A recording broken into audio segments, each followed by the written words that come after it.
Strode. He is the host of the popular podcast, The Strategy Stacker. And as we learned last week, the author of the all-new book, Smart Money Strategies, in the studio with me. Luke, how are you this week? Mate, really good, really good.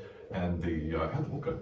Yeah, look, smashing. It's the feedback we've had has been amazing, and we popped down to Dimmicks after the show last week and spent Saturday in all of the stores that distribute it, bar the one at the university, signing a few copies. Good stuff. You know, they were really receptive, and I thought it'd be something that was a little silly to do, but they were all for it and promoted it, and it's been really, really fantastic. So have they all been sold, the signed copies? Because they'll be worth a bunch at Sotheby's. Amazing! Like in a bunch of years' time. eBay will be blowing up. Yeah.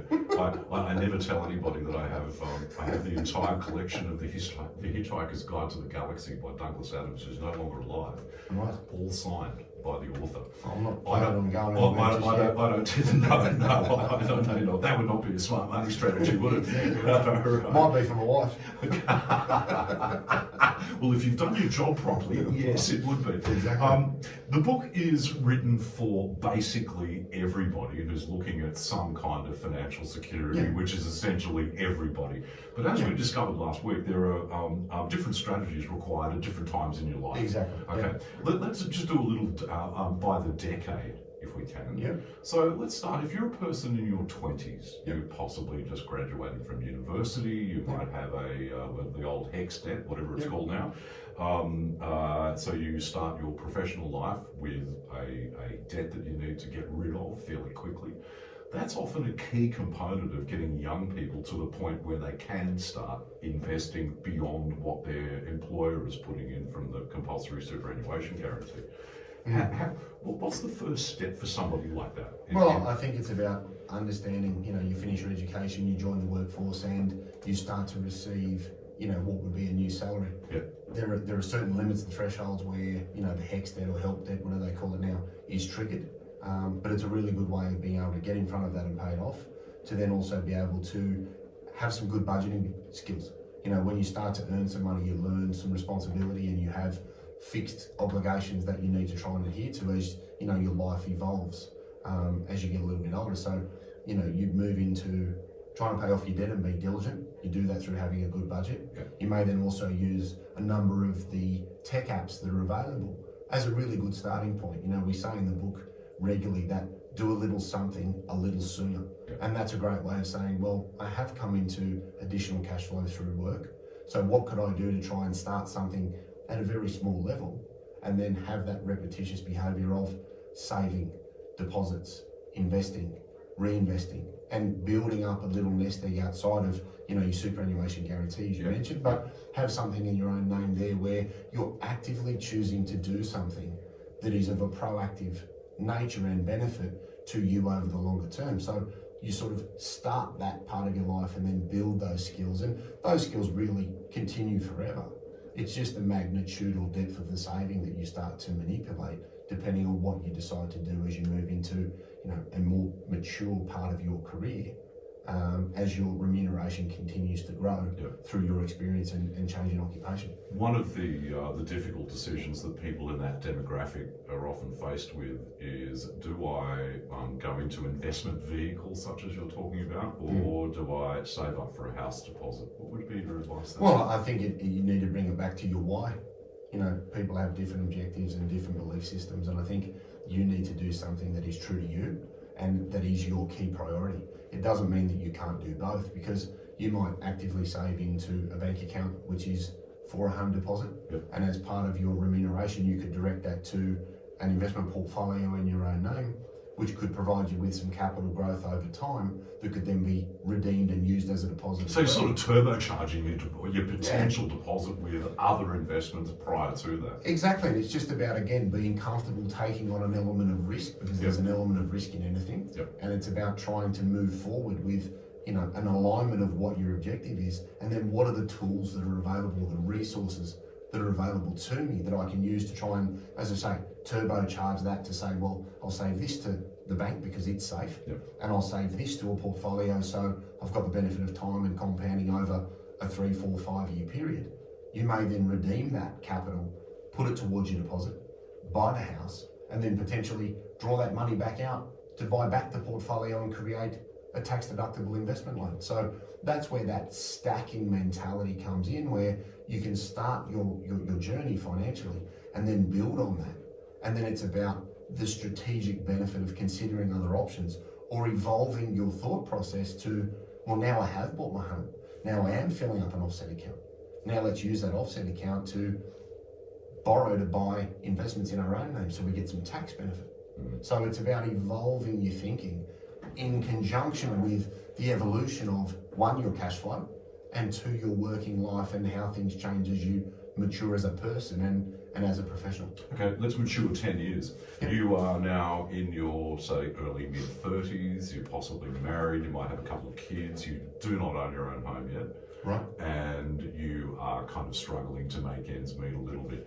Yep. Priority should be to use that method from the 20s decade, or do something different, given the extra 10 years that have evaporated here. Yeah, and again, it comes down to your cash flow. Everything's driven by cash flow. Yep. Cash flow is always king. Yep. But again, if you're now 35 paying school fees and you have some good equity in your home, or you haven't bought a place, so you've got a really good nest egg that you could use to buy something, it's always about managing the lifestyle, I find, against the acquisition of capital assets.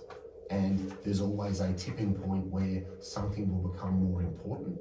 And if it's the security of your family and you want to buy a home and service a debt, then make that your priority for the next 5, 10, 15 years, where surplus funds sit into an offset account. So you need to know about an offset account to use one, because that will give you 100% access to the capital that you're saving against your mortgage, so that you could then use that over time to drip feed money into investments, to pay for school fees, to pay for super contributions, to lower your taxable income. So it's not that one thing is better than another. It's just about, as your priorities change, how do I focus on where's the best use of my funds? And because I have, in that example, amassed a significant capital sum, can I buy something? Do I buy an investment property and then pay rent because of the interest and cash flow differential that might be available? So it's very much a moving feast in relation to what should I do and when, because it'll be driven by that stage of life that you're at.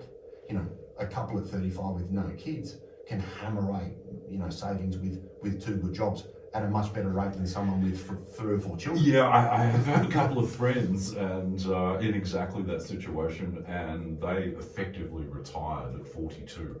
Yeah. Oh, look, and as I say, 42. with good behaviour, and this is, again, we come back to saying, I want people to be aware of what's available to them. And that can give you the insight that you need to be able to achieve those sorts of timelines. It's funny, when I was studying economics as a young chap, the personalisation of finance and economics in the way we're talking about it now was not a thing. Should we be teaching this kind of stuff a little more, how can I put this, personally, in the school or university 100%. environment? Yeah, I think it's something that is hugely lacking, because I see all stages of the life cycle, from your 30-year-old, your 25-year-old to your 60-year-old, and I can be asked the same question, well, what is this and what is that? So I think there is a huge lack of core information, and was one of the key drivers that we wrote the book, because a lot of people come in, we'll have a meeting, you'll raise their awareness to a range of different things, and everybody will look at me and say, oh, I wish I'd known that 5 or 10 years ago. Yeah, exactly. Well, the book is there now to be able to give people that platform or that medium to be able to invest in themselves and learn those things, so that if you did find out about dollar cost averaging and ETFs and retail investment platforms at 22, and you start with a little bit, you compound that forward, you go from saving $50 a month to $500 a month to $5,000 a month over your working life. The behaviour doesn't change, but the numbers do. And it's the behaviours that we want to instill in people at a very early age, so that they can make good, strong, informed decisions and then compound the benefit of time. And I guess the good thing about using a book such as yours is the information in it is internally and logically consistent. One of the things that I've noticed with some financial advisors over the years is that it's a little bit like talking to a lawyer. You tend to get a different opinion as to what you should do from each one.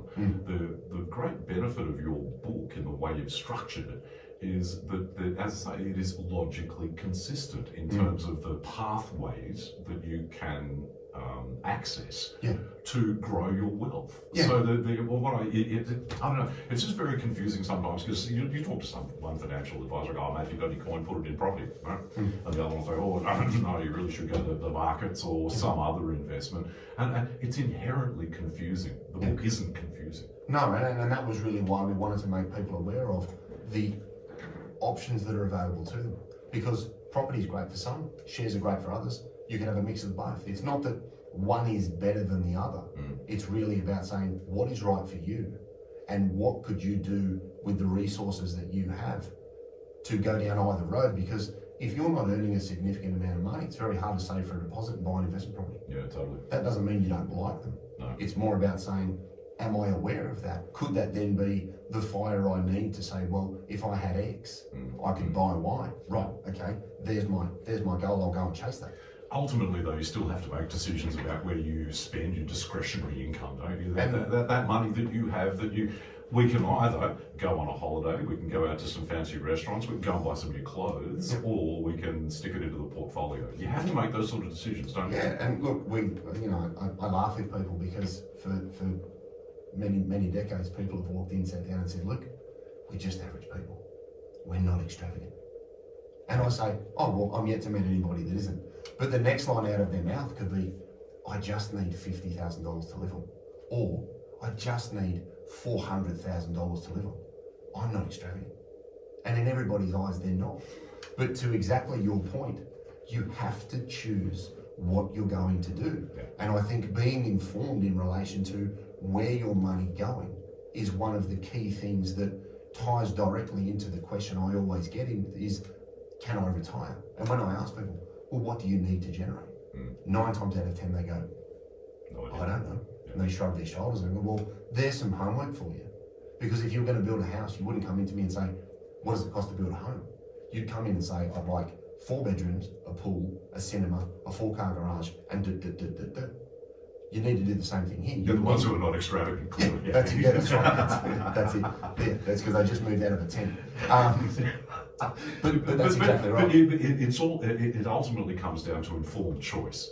And if you have good information to make an alternate choice, a better choice than the one you're about to make, which is to go on that extravagant holiday or whatever, buy a boat or something, there might be better things to do with your money for over your life. You're spot on. That for me was really one of the things that we wanted to try and break down, and I see all the time is the assumption of the can and the can't. People will come in and say, I have to do this because, and when I ask them where they got that from, it'll be a completely unrelated financial source. It'll be a bit like me asking for electrical advice from a plumber. And that's what we tried to break down in the book. We wrote it for mums and dads in mum and dad language. We tried to make it succinct and consistent, but we also then tried to give people the tools to educate themselves in a non-threatening environment, right? Because sitting on your couch is great. You're not going to sit in front of somebody at a bank because people won't go and ask for information at a bank because they're scared they're going to have something rammed down their neck, sale-wise. Because there's no product in that book. It's all strategy. The more informed you are when you go engage with any organisation, the better outcome you're going to get, no doubt about 100%. it. Luke Smith is my guest. He's from Envision Financial and he's the author of Smart Money Strategy, which came out exactly a week ago. We'll take a short break and then wrap with Luke.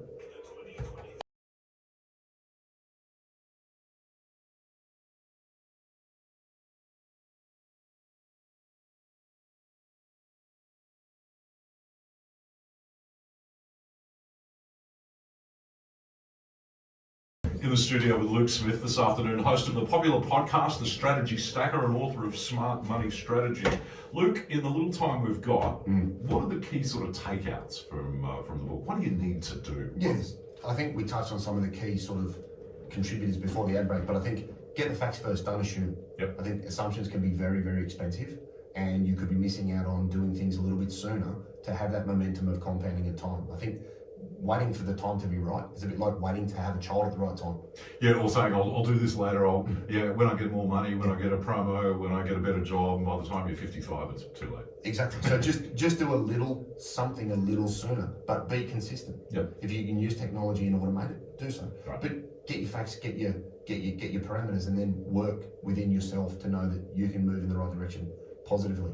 I think you also need to do what is right for what you believe. And I think you made a great comment before the outbreak of an advisor says do this, do that. An advisor should be saying, what do you want to do? Yeah. And do you understand what that involves? As opposed to giving direction without understanding the person.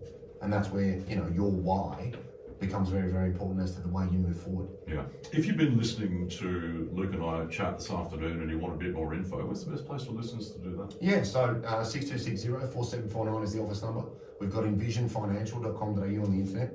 We've got the podcast, The Strategy Stacker. Luke Talks Money on iTunes and Spotify. We've got the strategy handle on TikTok, The Strategy Stacker. And we'll also be on the Today Show on Sunday morning. Oh, so good we'll be spreading some news there and how people can manage the rising costs of living. And in the meantime, go out, buy yourself a copy of Smart Money Strategy. That's an excellent investment by Luke Smith. Luke, great to see you again. Thanks Take again. care. Have a fabulous weekend. You too.